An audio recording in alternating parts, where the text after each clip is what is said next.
Dobrý deň, dovolte mi vás srdečne privítať na prvej oficiálnej tlačovej konferencii MFK Dolný Kubín. Sme naozaj veľmi radi, že ste prijali naše pozvanie.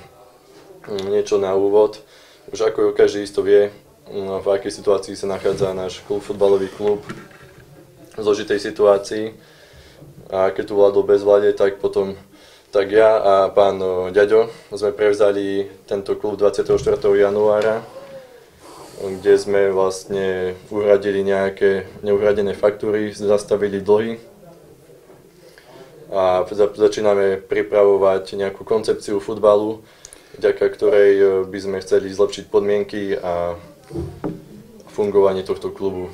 Myslím, že viac k tomu by vedel povedať pán Ďaďo, takže dávam mu slovo. Ďakujem. Ako povedal môj kolega pán Vraniak, ktorý bol menovaný za viceprezidenta klubu na členskej schôdzi, ktorá sa konala 24. januára tohto roku, boli prevedené funkcionárske zmeny v mestskom futbalovom klube.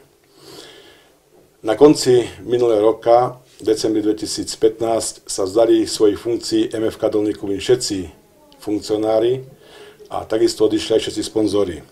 Prečo tak spravili? To ja sa nebudem k tomu vyjadrovať, ani ma k tomu nesplnomocnili. Odišli z nejakých dôvodov, treba sa ich spýtať. Čo ja môžem povedať svoj osobný názor, je škoda, že sa nevyužila možnosť ľudí, ktorí sú finančne silní, ktorí sú ekonomicky výhodní a že sme nedokázali na úrovni mesta medzi klubom, samosprávou a občanmi spolupracovať tak, aby z toho bol všeobecný užitok. Chcem sa tiež ohradiť proti názoru niektorej časti obyvateľstva, že sú to podvodníci, zlodeji a oligarchovia. Nie je to tak, do kubínskeho futbalu sa peniaze len dávali, z kubínskeho futbalu sa zbohatnúť nedá a ten, kto tvrdí opak, nevie, čo rozpráva. Takže nemali by sme na seba kýdať, aj naopak, mali by sme hľadať spoluprácu. Tiež treba povedať, ako sme sa do týchto funkcií dostali, keďže po tej situácii, ktorá nastala v decembri, ako som to pred chvíľočkou povedal, nemal kto otvoriť dvere, otvoriť list, napísať nejakú odpoveď, tak sme zvolali v krízovom režime členov Mestského futbalového klubu, kde sme sa ponúkli, že sa pokúsime klub zachrániť, tak aby mohol ďalej fungovať aj v týchto zložitých podmienkach. Nové vedenie si dáva v najbližšom období takéto ciele. Poprvé, zachrániť organizovaný futbal v Dolnom Kubíne. Po druhé, zachovať činnosť mládežníckych mustiev v súťažiach v takom rozsahu, ako to bolo v jeseni, až do konca súťažného ročníka, to znamená do konca júna tohoto roku. A po tretie, pripraviť koncepciu znovuzrodenia klubu v celom rozsahu, tak, aby to malo nejaký zmysel a význam. Pravda, ak niekto predtým, alebo počas tohto nášho snaženia príde s nejakým návrhom iným, lepším, kvalitnejším, alebo dokonalejším, nebudeme sa tomu brániť. Takže ciele sú takéto, s tým, že sme pripravení splniť všetky tri úlohy a v júni tohto roku po skončení súťažného ročníka si sadnúť s rodičmi a kompetentnými a dohodnúť sa ako ďalej. Pretože už 20 rokov futbal v Dolnom Kubíne živorí, nemá systém a nemá tú tvár, ktorú by som si za seba poviem predstavoval. Máme pre občanov Dolného Kubína, respektíve priaznicov a fanúšikov futbalu, dve správy. Jedna je zlá, druhá je dobrá. Tá zlá je o tom, že mužstvo dospelých pravdepodobne súťaži skončí v druhej lige Východ. Skončí z toho dôvodu, že nemáme finančné prostriedky na fungovanie mužstva. Tie finančné prostriedky sa pohybujú v rozpätí 20 až 40 tisíc na jarnú časť. Nemáme z toho ani 1 euro.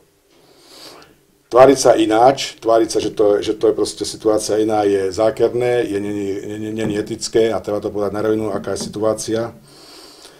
Pred hodinou sme mali výbor, kde sme chceli túto vec uzavrieť. Uznesenie výboru je také, že sa ešte pokúsime niečo zvrátiť v tomto názore na štvrtkovom zastupiteľstve, ktoré sa koná v našom meste.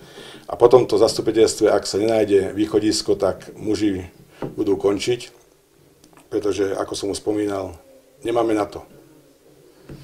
Tá dobrá správa pre Dolný Kubín a pre futbalistov je tá, že Dolný Kubín čaká vo futbale veľká budúcnosť, respektíve svetlá budúcnosť, pravda za podmienky, a to chcem zdôrazniť, že si to všetci budú želať.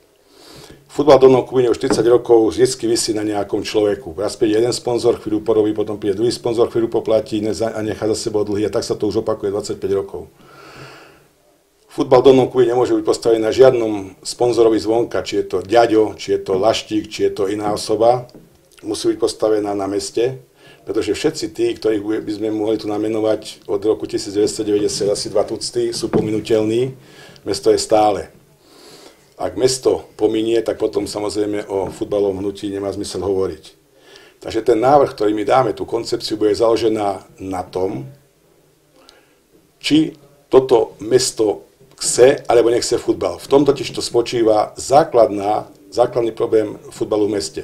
Táto otázka bola už postavená pred 20 rokmi. A obyvateľia tohto mesta, samospráva tohto mesta musia dať na túto otázku odpoveď. Chceme alebo nechceme futbal. Ak nie, nie. Život pôjde ďalej, ale futbal v Dolnom Kubíne nebude poriadny. Ak povieme áno, tak akým spôsobom? My ten návrh dáme. Jasný, zrozumiteľný, koncepčný. To je jedna z tých úloh, ktoré som tu povedal. Prečo sú tieto moje výzvy optimistické, respektíve povedať optimistické, určite ste sa viacerí pri tom zasmiali. Poprvé, mesto Dolný Kubín má najviac obyvateľov v regióne a jeho mestský rozpočet je 12 miliónov a verejné financie až 16 miliónov. To nikto nemá. 16 miliónov eur sa točí v tomto meste len oblasti verejných financií. Po druhé, máme okolo mesta a meste vyspelú ekonomiku. Našťastie nie sme hladová dolina, to je obrovské šťastie, ktoré si mnohí ľudia neuvedomujú. Máme tu vyspelé ekonomické subjekty, jednak v meste a jednak okolí mesta, ktoré môžu futbalu a športu vôbec veľmi významne pomôcť. A tretia nádej, do ktorej skladám svoje očakávania, spočíva v tom, že futbal v Dolnom Kubíne má veľkú tradíciu a zhruba za 3 roky by malo dosiahnuť storočnica organizovaného futbalu v našom meste. A to je vec, ktorá by sa nemala len takým spôsobom položiť a zahodiť.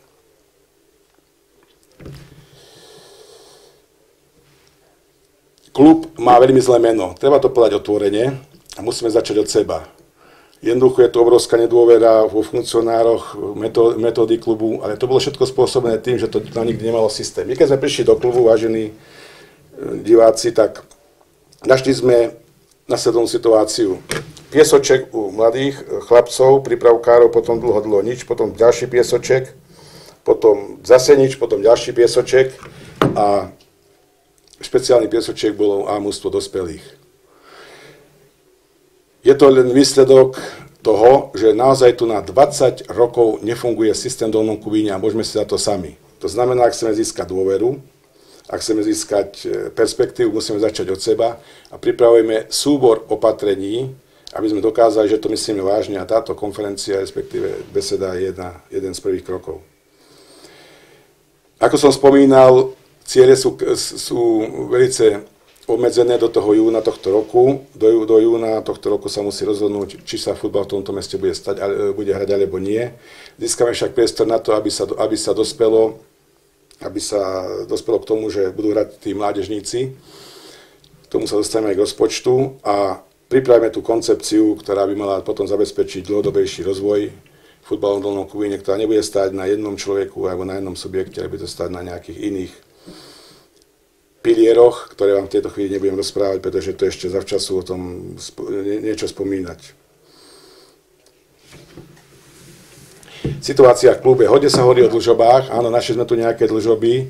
Nebudem vám hovoriť sumu, pretože jednak ich nemáme presne zmapované a jednak sú tu niektoré dlžoby, o ktorých rokujeme, ktoré by mali byť odpustené, respektíve nejakým iným spôsobom umorené, tak, aby to neohrozilo činnosť mládežníckeho futbalu v tej jarnej časti. Rozpočet mládežníckeho futbalu na túto jarnú sezónu počítame vo výške 7500 eur. Najväčšia položka bude doprava pre všetky mužstvá na prípravné zápasy a na súťažné zápasy, ktoré budú chodiť v našom regióne. Potom je veľká položka až 2150 eur je položka, ktorú platíme zväzu za licenciu. To si málo kto uvedomuje, že 30% rozpočtu v jednej časti pôjde licencia na 2016, pretože každý futbalový klub musí zaplatiť túto čiastku dopredu na celý kalendárny rok. Ďalšou položkou budú rozhodcovia a potom také režijné náklady, ako je telefón, kolky, papiere a ostatná režia. V tomto 7,5 tisícom rozpočte nie sú zahrnuté výplaty pre trénerov, ktorí berú formálne, respektíve malé sumy od 100 do 150 eur. Je dohoda s rodičmi, s ktorými komunikujeme o tom, že týchto trénerov si zaplatia sami, aby sme to nekomplikovali. Takisto v rozpočte nie sú platy žiadnych funkcionárov. My dvaja, čo tu sedíme a čo okolo toho chodíme, sme sa zaviazali, že to budeme robiť zadarmo do konca toho júna a potom sa uvidí, ako sa to všetko vyurbí. Neviem, čo bude zajtra, takže ak dovolíte, uvidíme, čo prinesie život. Ak niekto napíše, že dostávame odmenu, lebo aj takí sú ľudia, tak im napíšeme, že dostávame 150 000. Na hlúposť sa musí reagovať ešte väčšou hlúposťou. Čo sa týka príjmovej oblasti, očakávame na pol roka 5 000 eur z mestského rozpočtu. Situácia je taká, že nám komisia športu doporučila schváliť na rok 10 000 eur. Takže na pol roka 5 000, v žiadnom prípade nechcem minúť viacej peniazy, keď budeme piť čistú vodu a jesť suchý chlieb.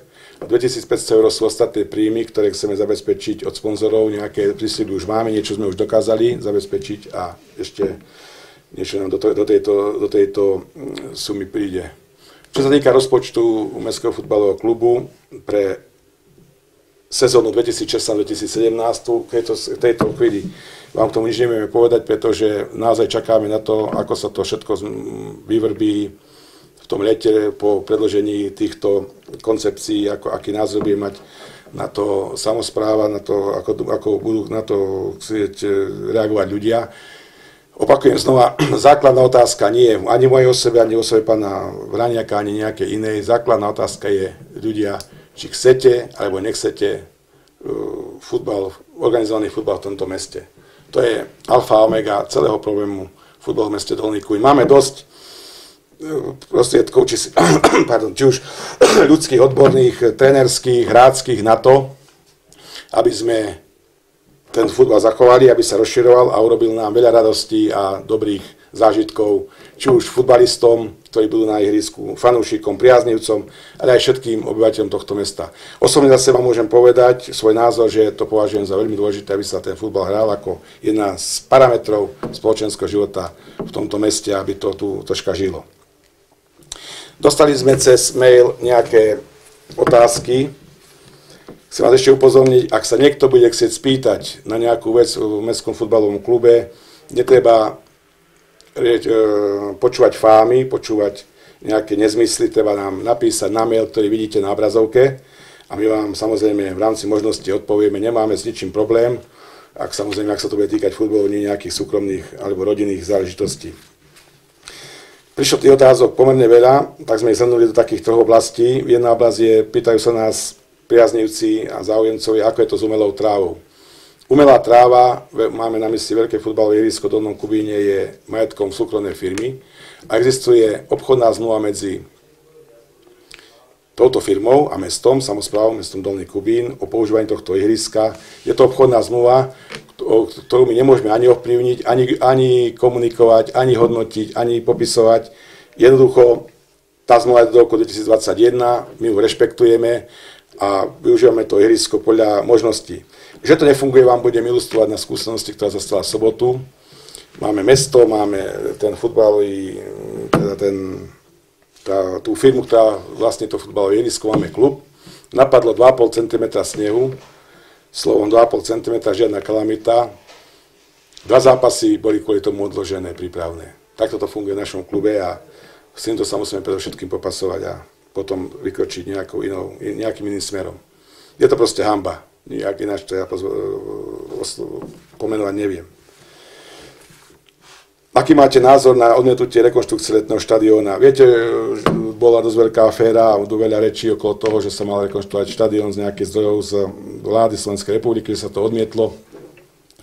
My sme tu prišli robiť šport, nie politikárčiť. Jednoducho je to vecou mesta a samosprávy, či tento návrh prijala alebo ho odmietla.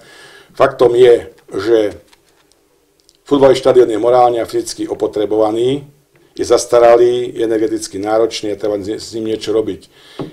Na to musia dať odpoveď odborníci. Za seba môžem povedať, že chcel by som upozorniť, že nejaké čiastkové úpravy, investície nemajú zmysel, pretože keď je stará búda, tak nepomôže výmena jedného obloka alebo osadenie 2 dverí. Treba proste riešiť túto vec koncepčne. Ak sa rozhodne mesto riešiť, čo sa rozpráva do oprav nejakej strechy, tak to už nie je investícia, to je oprava a tá strecha nejakým spôsobom ani pozitívne, ani negatívne neovplyvní fungovanie nášho klubu. Prečo neschválili poslanci akciovú spoločnosť vo futbale? No, to je taká istá odpoveď. Bol tam návrh založenia akciovej spoločnosti, ktorá by zahŕňala riadenie futbalu. Znova sa treba spýtať poslancov. My na to nemáme ani kompetenciu, ani právo odpovedať, zaujať stanovisko. Poslanci rozhodli, zrejme mali svoje informácie. Ja osobne si myslím, že tam došlo ku skratu komunikačného kanálu. My si myslíme, respektíve myslím si, za seba budem hovoriť zase, že komunikácia je základná vec každého živého organizmu v prírode, nie len ľudí, ale aj mravčekov, aj ja neviem, motýlov, aj stromov. Všetci komunikujú medzi sebou.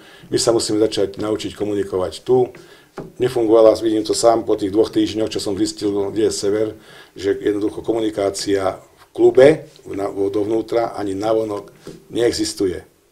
A to je ďalšia vec, ktorú musíme dať dohromady a toto odstrániť. Takže, keď to zhrniem, v podstate ide o to zachovať ten futbal do toho júna a nastúpiť novú cestu futbalu v Dolnom Kubíne. Rád by som sa na tom podielal a uvidíme, či sa nám to podarí, alebo nie.